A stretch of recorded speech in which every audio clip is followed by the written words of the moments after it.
இது பாசிட்டிவ் கமெண்டா யாரு சொல்றாங்களோ அவங்க இந்த தேசத்தினுடைய பாதுகாப்பை அச்சுறுத்துறதுக்கு தயாரா இருக்கிறாங்க அப்படிங்கறத புரிஞ்சுக்கணும். அது யாராக இருந்தாலும், அது தனி மனிதனாகவோ கட்சியாகவோ தலைவராகவோ யாராக இருந்தாலும் அதை அப்படித்தான் நீங்க எடுத்துக்கணும். இந்த சிஜேபி அப்படிங்கறத எந்த விதத்திலையும் நம்மளால அக்செப்ட் பண்ணிக்கவே முடியாது. நீங்க ரொம்ப சரியா குறிப்பிட்டீங்க.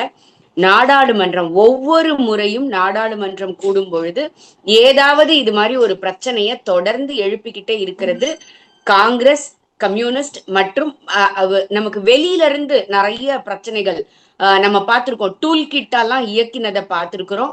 இது நம்ம சொல்லலைங்க, வெளிநாடினுடைய சதி மிகப்பெரிய அளவுல இருக்கு அப்படிங்கிறது சாதாரண மனிதனான எனக்கு புரியாது. ஆனால் நம்ம ரிப்பப்ளிக் சேனல்ல அர்னாப் கோசாமி அவர்கள் ஆதாரத்தோட சொல்றாரு, யுஎஸ் உடைய எம்பசில 17ஆம் தேதியே இத பத்தி பேசி இருக்கிறாங்க, அங்க உள்ள டீப் ஸ்டேட் சைட்ல இருந்து இப்படி ஒரு விஷயங்கள் வந்திருக்குது அப்படின்னு சொல்லிட்டு.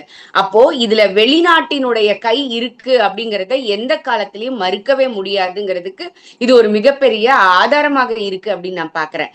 அங்கிருந்து நீங்க தமிழ்நாட்டுக்கு வருது, தமிழ்நாட்டுல எப்பொழுதுமே இந்த நீட் அரசியல் அப்படிங்கிறது என்னைக்கு வந்ததோ அதை வச்சு செஞ்சுக்கிட்டு இருந்தாங்க. ஆச்சி மசாலா, எந்த சமையலும் ருசி தேடும் ரகசியம், 20 ரூபாய்.